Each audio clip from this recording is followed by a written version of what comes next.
신앙의 동지 여러분, 안녕하십니까? 소정교회 최영석 목사입니다.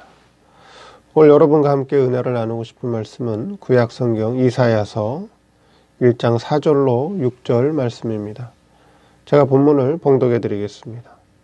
슬프다 범죄한 나라요, 허물진 백성이요, 행악의 종자요, 행위가 부패한 자식이로다. 그들이 여호와를 버리며 이스라엘의 거룩한 자를 만홀히 여겨 멀리하고 물러갔도다. 너희가 어찌하여 매를 더 맞으려고 더욱더욱 패역하느냐. 온 머리는 병들었고 온 마음은 피곤하였으며 발바닥에서 머리까지 성한 곳이 없이 상한 것과 터진 것과 새로 맞은 흔적뿐이오늘 그것을 짜며 싸매며 기름으로 유하게 함을 받지 못하였도다. 오늘 말씀 제목은 상한 것과 터진 것이라는 제목으로 말씀을 증거하도록 하겠습니다. 오늘도 계속적으로 우리 하나님께서는 이사야 선지자를 통해서 이스라엘 백성들을 책망하고 계십니다. 이사야 선지자를 통해서 하나님께서 이스라엘 백성들에게 교훈하시는 그 뜻이 무엇인가? 오늘 본문 말씀을 통해서 다시 한번 살펴보도록 하겠습니다. 첫째, 마음이 피곤하였다. 그렇게 말씀하고 있지요. 자, 5절 하반절에 너희가 어찌하여 매를 더 맞으려고 더욱더욱 패역하느냐. 온 머리는 병들었고 온 마음은 피곤하였다. 그렇게 말씀하고 있습니다. 즉 하나님께서 이사야 선지자를 통해서 지금 이스라엘 백성들 마음 상태가 그 마음 중심이 피곤하였다. 그렇게 말씀하고 있다라고 하는 것입니다. 자, 마음이 피곤하다라고 하는 의미는 어떤 의미가 되겠느냐 하는 것이죠. 그렇죠? 당시 이스라엘 백성들, 당시 하나님의 백성들의 마음이 피곤하였다라고 하는 것은 다른 말로 표현하자면 당시 이스라엘 백성들의 마음이 병들었다. 그런 의미가 된다라고 하는 것입니다. 자, 오늘날로 얘기한다면 성도들의 신앙 바탕이, 즉 성도들의 마음, 그 신앙 바탕이 피곤하여 병들었다라고 하는 그런 의미가 된다라고 하는 것이죠.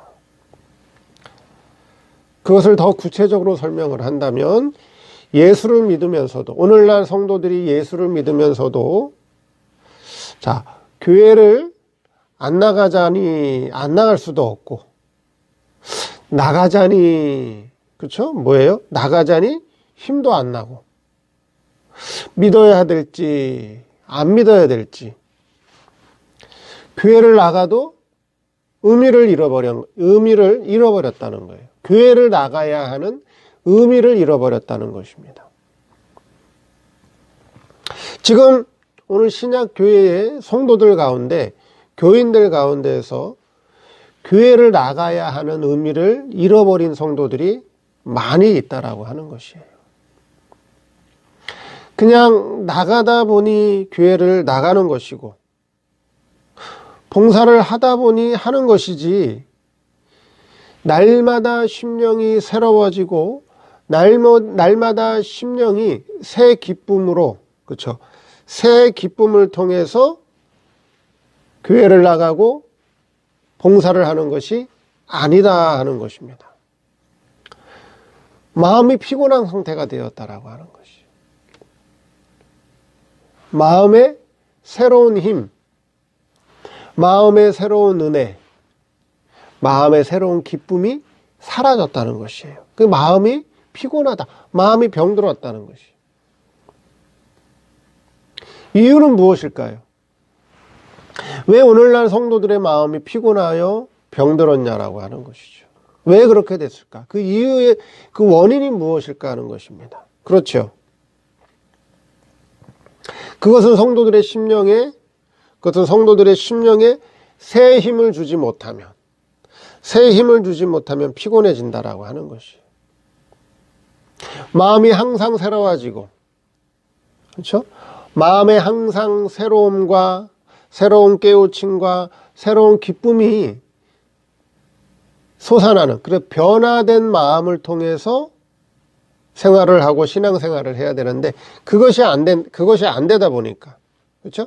새로운 것이 없다 보니까, 새로운 깨우침이 없고 새롭게 은혜 받는 것이 없다 보니까 얼마 안 가서 그 마음이 피곤해지고 있다라고 하는 것이에요. 하나님의 말씀을 들을 때마다, 성경을 읽을 때마다, 그렇죠? 예배를 드릴 때마다 어떻게 해야 돼요? 새 은혜가 있어야 돼요. 새로운 깨우침이 있어야 돼요. 그래야 그 마음이 새로워지고 새 힘을 얻고 새 기쁨을 통해서 변화된 신앙생활이 나오는데, 그렇죠? 새 은혜가 없다는 거예요. 새로운 깨우침이 없다는 거죠. 새로운 기쁨이 없다는 거예요. 마음이 새로워지지 않는다는 거죠. 과거에 한번 은혜 받은 것으로, 과거에 크게 한번 은혜 받은 그거 가지고 신앙생활 하려다 보니까 그 과거에 받았던 은혜는 다 사라지고 이젠 피곤한 마음으로 병든 심령을 가지고 그냥 신앙생활하고 있다라고 하는 거예요. 그래서 새 은혜, 새로 받는 은혜, 새로운 말씀의 깨우침과 하나님의 역사가 없으면, 그걸 통해서 마음이 새로워지지 않으면 어떻게 된다고요? 마음의 힘을 잃어버리고 그 마음이 피곤해지고 병든다. 오늘날 한국교회 성도들의 마음이 피곤하고 병들었다라고 하는 거예요. 여러분들의 마음은 어떠신가요?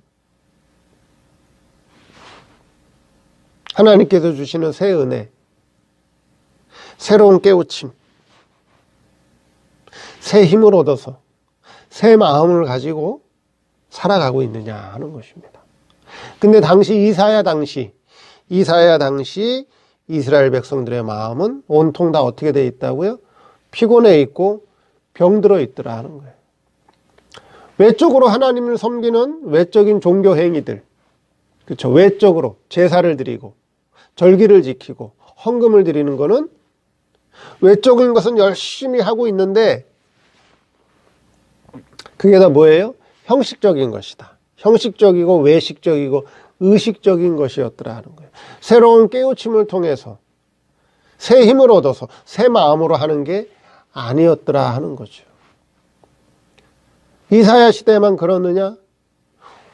오늘도 그렇다는 겁니다. 신약교회 오늘도 성도들이 외적인 활동은 열심히 해요.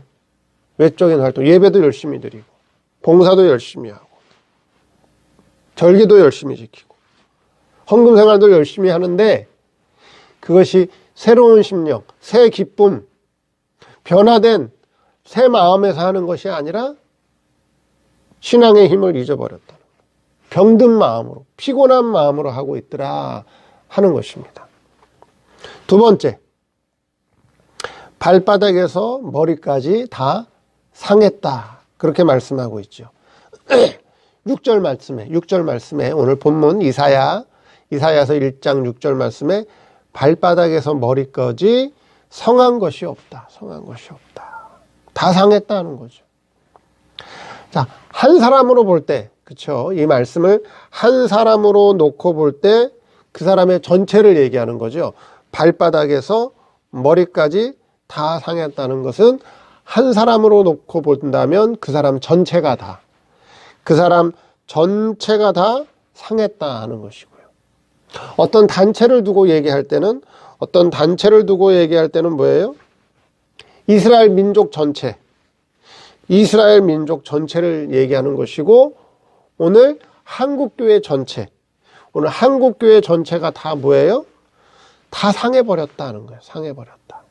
성한 것이 없다. 그렇게 말씀하고 있다는 것이죠. 그러니까 전체가 다 병들었다는 거죠. 전체가 다 병들었다. 이 말씀은 총괄적인 면에서 말씀하는 거죠. 총괄적인 면에서. 총괄적인 면에서 하는 말씀이다라고 하는 거예요. 그럼 오늘의 한국교회를 놓고 볼 때 어때요? 오늘날 한국교회를 놓고 볼 때 한국교회가 전체가 병들었어요? 아니면 한국교회 전체가 건강해요? 어때요? 전체로 놓고 볼 때는. 총괄적인 면에서 놓고 본다면 오늘날 한국교회는 전체적으로 다 신앙 상태가 어떤 상태예요? 병든 상태라고 하는 거예요. 성한 것이 없더라 하는 거죠. 전체로 놓고 볼 때 그렇다는 거예요. 자, 그건 전체로 놓고 볼 때, 총괄적으로 놓고 볼 때 그렇게 말씀하는 거고, 자, 개별적으로 보면 어때요? 개별적으로. 그쵸? 개교회로 본다면 개교회로 보면 그 신앙 상태를 어떻게 봐야 되느냐 하는 거예요. 개교회로 놓고 볼 때. 개교회로 놓고 보면 그 개교회 전체가 다 병들었느냐? 아니면 개교회를 보면 그 개교회 가운데에서도 건강한 신앙, 건전한 신앙, 그렇죠? 온전한 신앙을 가진 교회들이 있느냐 하는 거예요. 총괄적으로 전체적으로 놓고 보면 한국교회는 병들었지만 각 교회마다 볼 때 개교회로 본다면 그 가운데서도 건강한 교회, 하나님의 신앙을 온전히 지키는 교회가 분명히 있다라고 하는 것이죠. 그렇죠? 있다라고 하는 거예요. 우리 개인으로 놓고 보면 어때요? 우리 개인으로 놓고 보면 이성과 육체는 지금 어디 있어요? 성도들의 이성과 육체는 어디 있죠? 성도들의 이성과 육체는 죄와 사망 아래 있어요. 성한 것이 아무것도 없어요. 온전한 것이 아무것도 없어요. 그렇죠? 이성과 육체는 지금 죄와 사망 아래 있어요. 근데 온전한 것이 있어요. 그렇죠? 온전한 것이 있어요. 뭐예요? 우리의 중생한 영. 성도들의 중생한 영은 죄와 사망 안에서 해방됐어요. 그렇죠? 우리 중생한 영만 온전해요. 그렇죠? 그러니까 성도 한 사람 전체를 놓고 본다면 최영석 목사라고 하는 한 사람 전체를 놓고 보면 머리부터 발끝까지 이성과 육체는 지금 죄와 사망 아래 있어요. 죄와 사망 아래 있기 때문에 성한 것이 아무것도 없어요. 그렇죠? 근데 부분적으로 놓고 보니까 중생한 영은 어때요? 상한 것도 없고 병든 것도 없어요. 중생한 영은 예수 그리스도의 생명세계 안에 있으면서 하나님의 사랑과 보호 안에 있죠. 온전하다라고 하는 거예요. 자, 이거를 다시 또 이해를 하기 쉽게 말을 한다면, 자, 마태복음 25장에 열처녀 비유가 나오죠. 그렇죠? 마태복음 25장에 열처녀 비유가 나옵니다. 자, 신랑이 더디 오기 때문에 신랑이 더디 오니까 열처녀가 다 어떻게 했어요? 다 졸았어요. 잠자며 졸았어요. 그렇죠? 다 잠자며 졸았습니다. 자, 그런데 다섯 처녀는 어때요? 다섯 처녀는 기름을 가지고 있었어요.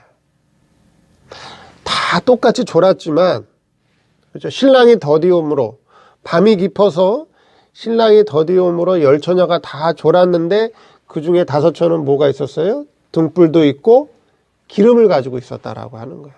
그러니까 전체적으로 놓고 보면 다 밤이 깊고 신랑이 더디오기 때문에 열 처녀가 다 졸았는데, 전체로 놓고 보면 다 졸았는데 개별적으로 보니까 다섯 처녀는 기름을 갖고 있더라 하는 것이죠. 기름을 갖고 있더라. 그렇죠? 자, 우리 성도들은 이 현실 세상 속에서 살아가고 있어요. 성도들은 육신의 몸을 입고 이 현실 세상 속에서 살아가고 있어요. 현실 세상 속에서 살아가는 성도들이 이 현실 세상을 떠나서는 살아갈 수가 없어요. 그렇죠? 이 현실 세상 속에서 이 현실 세상에서 떠나서 살아갈 수는 없다는 거예요. 현실 생활 속에서 살아가고 있어요. 그렇죠. 우리 성도들도 전체라고 하는 이 시대의 흐름, 한국 교회라고 하는 이 전체라고 하는 이 전체 속에 어때요? 개인이에요, 개인. 그래서 이 전체가 흘러가는 이 흐름, 전체가 흘러가는 이 흐름 속에서 우리는 살아가고 있는데, 이 전체가 흘러가는 이 흐름을 우리가 바꿀 수는 없어요. 이 시대가 흘러가는 이 전체의 흐름을, 이 신앙의 흐름을 우리가 바꿀 수 없다라고 하는 거예요.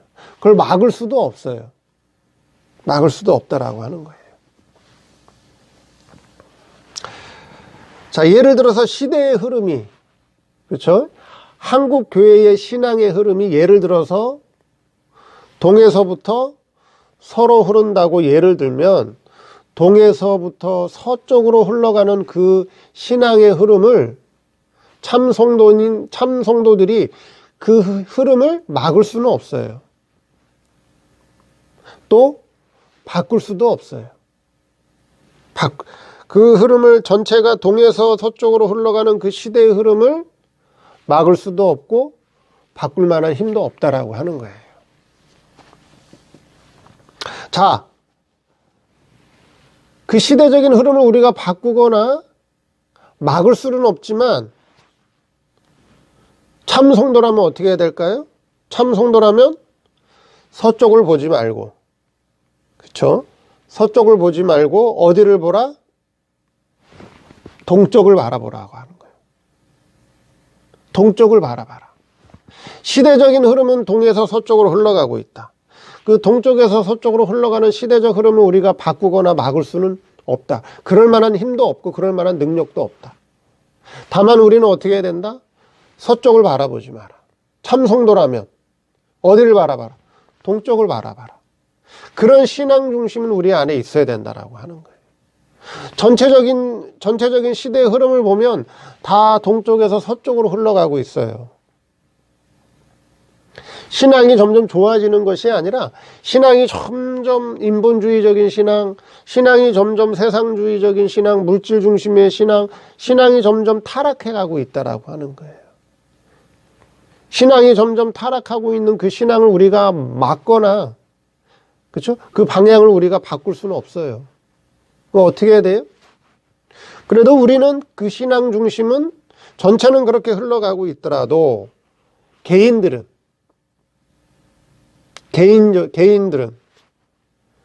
올바른 신앙을 가진 자들은, 그렇죠? 신앙의 눈을 뜨고 있는 성도들은 어떻게 해야 된다라고요? 옳은 신앙이 무엇인지, 진리가 무엇인지를 깨닫고 그것을 붙들고 있어야 된다라고 하는 거예요. 그것을 붙들고 지킬 수 있는 힘이 있어야 된다라고 하는 거예요. 그럼 발바닥에서 머리까지 다 상했다. 그럼 당시 이사야 선지 당시의 이스라엘 백성들 전체적인 신앙을 보면, 그렇죠? 다 병든 신앙 같이 보이고 성한 것이 없는 그런 신앙 같이 보이지만, 그렇죠? 개인적인 신앙으로 들어가 보면 그 신앙 안에서도 누가 있을까요? 온전한 신앙. 이사야 선지자와 같은 사람들, 이사야 선지자들의 제자들과 같은 자들이 있더라 하는 거죠. 있더라 하는 거예요. 그럼 지금 한국교회 전체를 보면 다 어때요?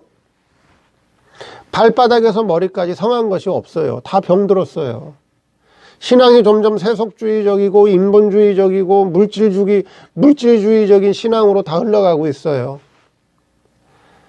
그런데 그 가운데에서도 참된 신앙의 성도라면, 그렇죠?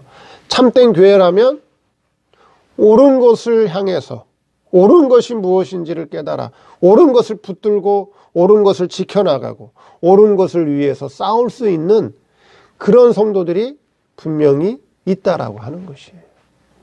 우리는 그것을 잊으면 안 된다라고 하는 거예요. 우리는 그것을 잊으면 안 된다.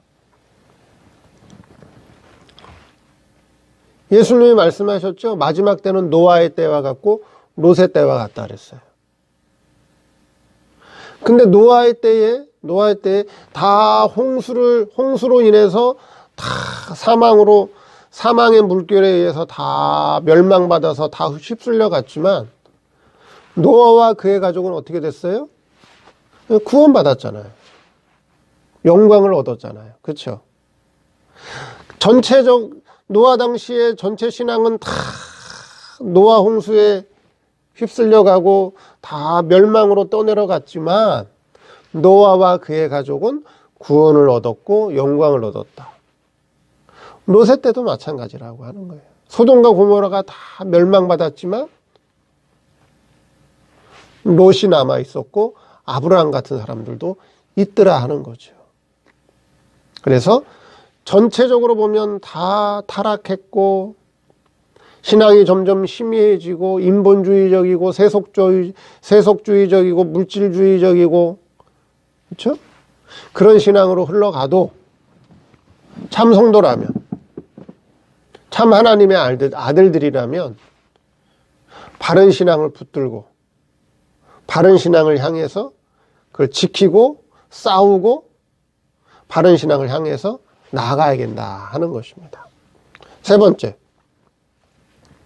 상한 것, 터진 것, 그리고 흔적.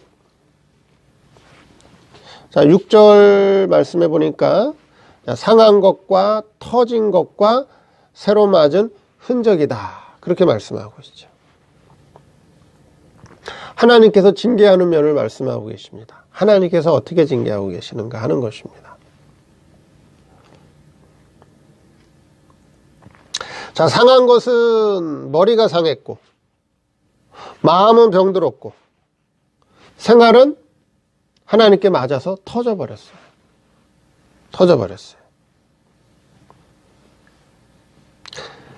그런데 나중에 뭐가 남아요? 흔적이 남아요. 흔적. 매맞은 흔적이 남는다라고 하는 거예요. 머리는 상했고, 그렇죠? 머리는 상했고 또 어때요? 응? 머리는 상했고 마음은 병들었고, 그렇죠? 발바닥에서 머리까지 상한 것이 없고 다 터져버렸습니다. 근데 시간이 지나고 세월이 지나면 거기에 뭐가 남아요? 흔적이 남아요. 흔적이 남죠. 흔적이 남습니다. 자, 하나님께 매맞은 흔적이 남아있는 것은 잘된 거예요? 잘못된 거예요? 성도가 하나님께 매맞은 흔적이 남아있으면 그게 잘된 거예요? 잘못된 거예요? 하나님께 매 맞고 그 사람의 신앙이 새로워지고 그 사람의 신앙이 바뀌었으면, 그렇죠? 바뀌었으면 그건 좋은 흔적이에요. 좋은 흔적이라고 하는 것이에요. 근데 하나님께 매를 맞고도 하나님께 매 맞고 터졌는데도 터진 상태 그대로 있다면, 그렇죠? 바뀌지 않았다면 그건 흔적이 아니에요. 그건 흔적이 아니라고 하는 거예요. 터진 거지.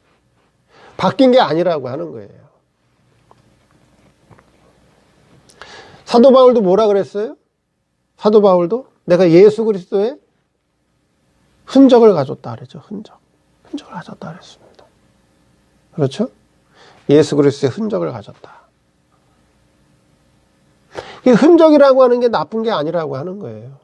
내가 하나님께 징계를 받고 내가 하나님께 매를 맞아서 그걸 통해서 내 신앙이 변화되고 그걸 통해서 내 신앙이 새로워지고 내 신앙이 더욱더 성장됐다면 그것은 매를 통해서 내 신앙 인격에 흔적이 남아있다라고 하는 것입니다. 그게 나쁜 게 아니라고 하는 거예요. 나쁜 게 결코 아니다라고 하는 것입니다. 하나님의 징계를 통해서 하나님의 매를 통해서 우리의 신앙이 변화된 것들. 그래서 우리의 신앙이 변화됐어요. 징계를 통해서 매를 통해서 우리의 신앙이 변화됐어요. 그 변화된 신앙이 뭐라고요? 그게 흔적이라고요. 흔적. 변화됐으면 흔적이 남는 거예요. 그 변화된 흔적이 결국 나중에 뭐가 돼요? 그것이 우리에게 영광이 되는 거예요. 영광. 그것이 우리에게 나중에 결국 영광이 된다라고 하는 거예요. 우리가 지금까지 살아온 지난날의 과거를 돌이켜 볼 때, 자, 내가 평생 살아가면서 잊지 못하고 항상 마음에 남아있는 것이 과연 무엇인가 하는 것입니다. 내가 지난날을 돌이켜 볼 때 내가 아주 행복했던 시절, 그렇죠?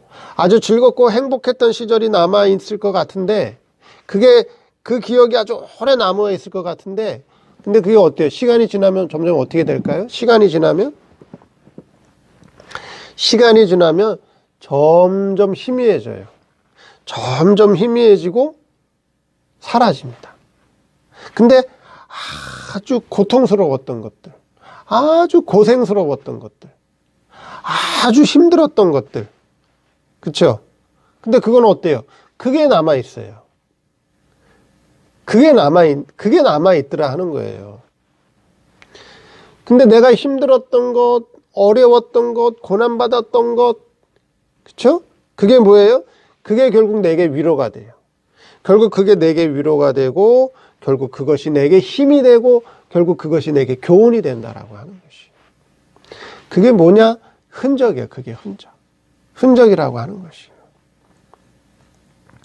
결국 하나님께 징계받는 것은 그 당시에는 고통스럽지만, 내가 하나님께 매를 맞고 내가 하나님께 징계받는 것이 당장 그 당시에는 고통스럽지만, 어렵고 힘들지만은 시간이 지나면 그것이 내게 내 신앙을 변화시켰고 내 신앙을 성장시켰어요. 그게 내게 흔적이야. 신앙의 흔적이고 결국 그것이 우리에게 영광이 된다라고 하는 거예요. 하나님께서 성도를 이렇게 길러가고 계신다라고 하는 거예요. 전체로 보면 참 다 상한 것, 병든 것, 그렇죠? 터진 것밖에 없어요. 신앙이 다 타락한 것 같아요. 근데 그러한 가운데서도 온전한 신앙을 가진 자들이 있고, 그러한 가운데서 하나님께서 우리의 신앙을 길러주고 계신다라고 하는 거예요. 오늘 말씀을 통해서 하나님께서 이사야 선지자를 통해서 이스라엘 백성들을 책망하시고 교훈하는 것이 무엇인가를 다시 한번 깨닫고, 우리 자신들의 신앙을 하나님께서 이렇게 길러주고 계시는가 하는 것을 바르게 잘 깨닫고 감사하는 저 여러분 되기를 바랍니다. 감사합니다.